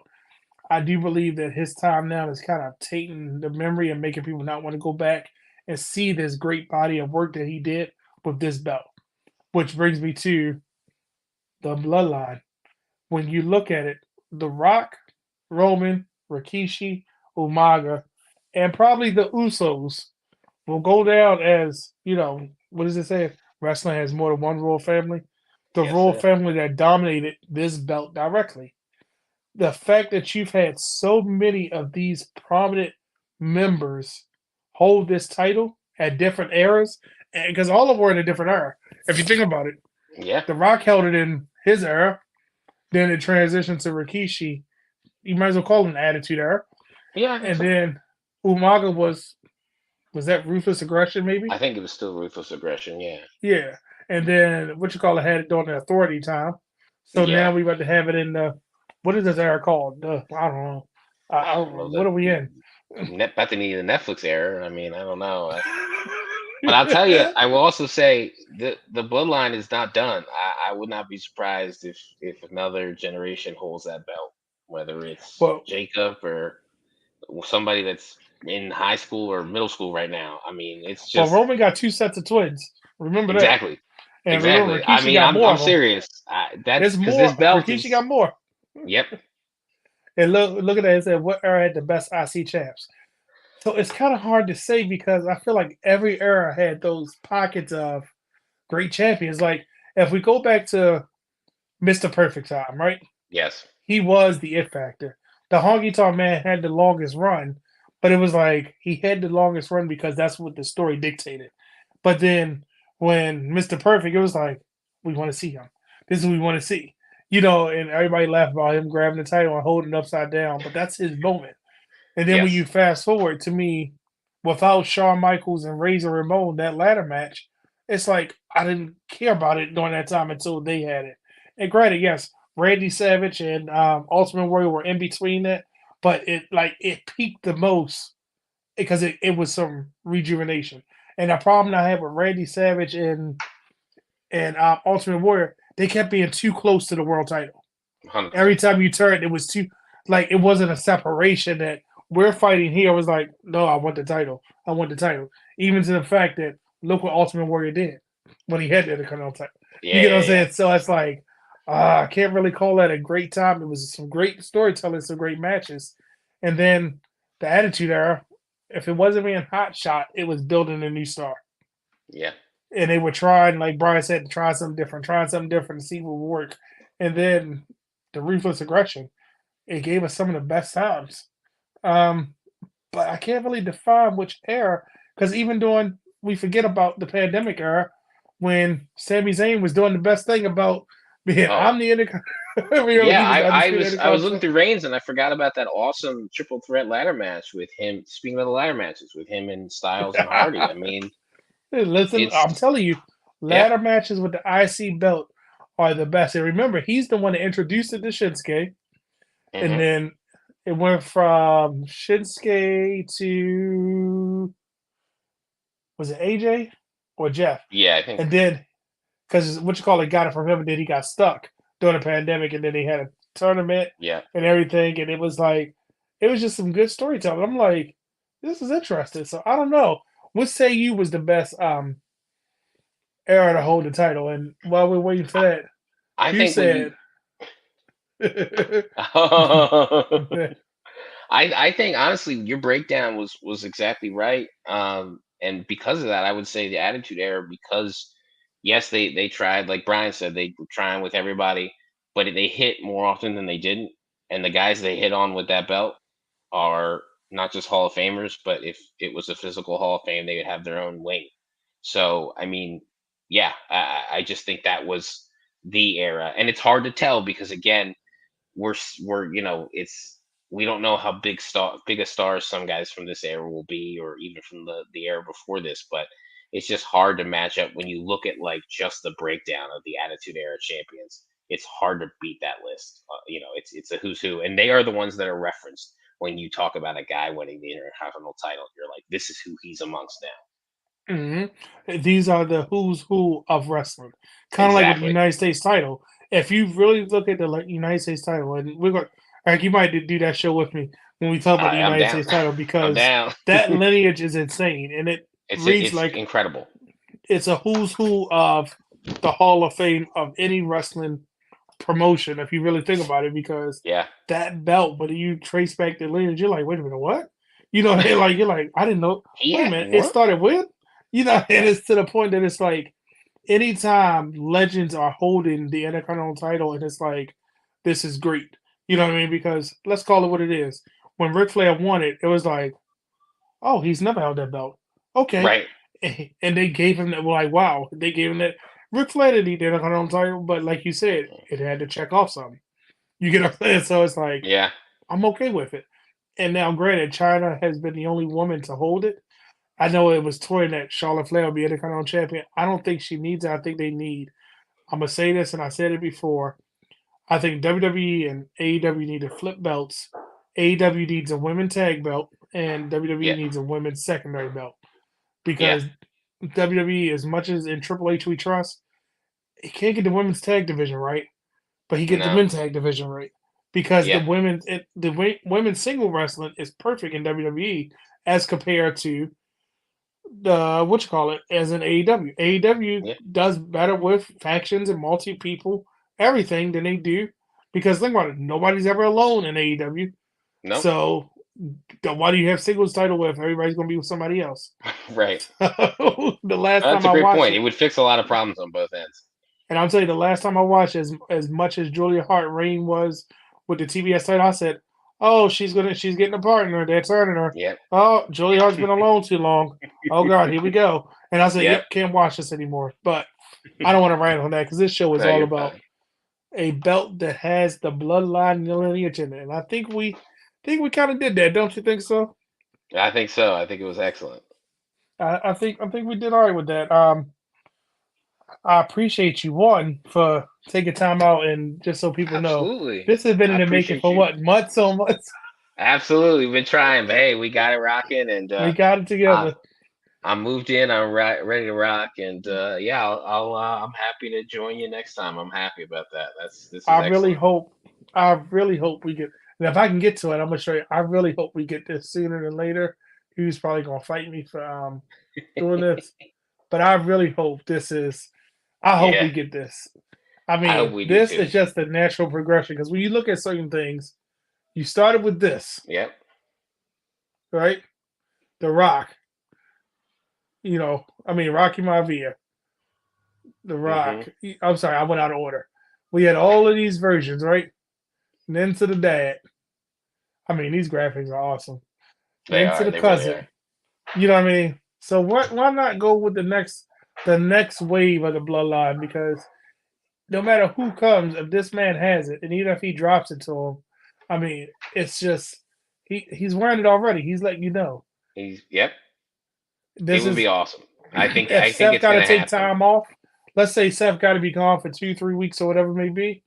This man could carry Raw until he comes back. Because what you want to see the main event with the Intercontinental title doing something, especially with the contenders they built. Look at it, you got the Alpha Academy. All three of them could be wrestling for there. Yeah. Ivar could be wrestling for it. Big Bronson Reed, DIY. If they needed to do a singles match with him, there are Hmm. so many contenders and stories that you could tell for the next few weeks with this man. Either pre WrestleMania, post WrestleMania, whatever you want to do. He's at the point where one, as soon as he figured out how to get the crowd behind him, he became a made man. 100%. And that's if you think about it, Rocky Maivia tried to get the crowd behind him. He realized they don't like me, so I became a heel. And then they Rikishi really like tried him. all of these things, and then he got with Too Cool, and he became a dance. That's his personality, dancing cool guy, the Hmm. glasses. All right, they're behind me. Roman, he finally figured it out because the Shield was cool, and I don't think it was necessarily him. I think WWE had to let him do him, and I'm Yes. glad that Triple H is realizing, nope, this is what works. Let's do it. Because did we think that this white strap Cody would be helping us have this conversation? Because when he debuted that white strap, all he wanted to do, and he Right. showed us glimpse, let me be me. Let me say the big words. Let me cut the promo. Let Yep. me appeal to whether it's heel or face. Let me just do it. They said, nope, be this character. He did dashing well. He did undashing. He was just, hood flipping off. Oh, Whoa. best. I loved it. You know what I mean? And Roman he did exactly what the boss told him to do. But guess what? We got to where we are now. Yep. If if It we worked see out. this, if we see this, I think a Hmm. lot of people will be okay with it. I think so too. And I think we're at the point that I think Triple H is telling us we want that. We just don't know that we want it. But Right. good time tonight, sir. Yes, sir. Tell the people where they can find you at. Let's hear. Where can we Absolutely. find Erock? Yeah. I'm on X, Twitter, whatever you want to call it. Erock 1991. Mostly post about wrestling. Sometimes post about other sports, but yeah, just I'm on there. Happy to follow. But just again, thank you so much for having me, man. This was a blast, and always happy to support wrestling realm, but especially championship culture. This has been an awesome show to follow, and I'm really glad we got to finally do this. Oh my god, you don't know how happy I was, and to see the brothers got excited that you were Yes, here. absolutely, man, absolutely, We man. got you before, and even to get the super producer. It's hard for me to keep anything away from him, but I definitely kept this one away from him. And I would say I did forget to flash Umaga on there too when we were recapping Hmm. champions.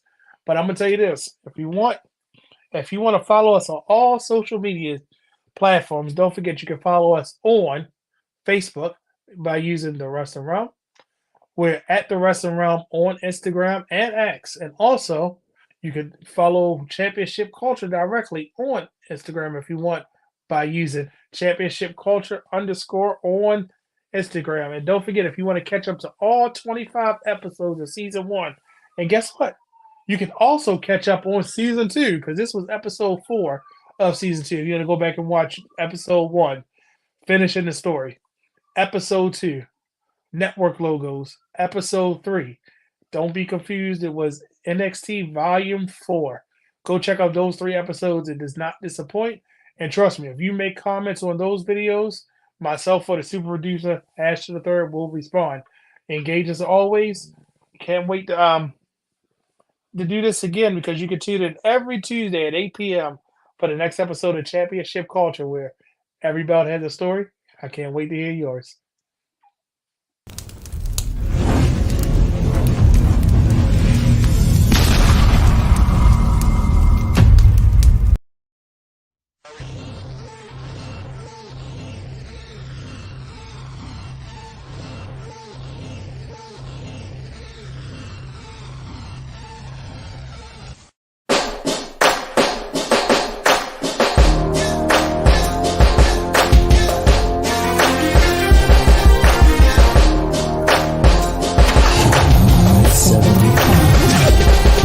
Yo, it's podcast of pain time. I'm gonna bring my A game in this house like A-Rock. Say it to my face, man, a broski and ally. I can't lie. I'll win this. 60 more than Flair, cause I know how to finish. E-Rock on the mic, no need for you to mimic. What?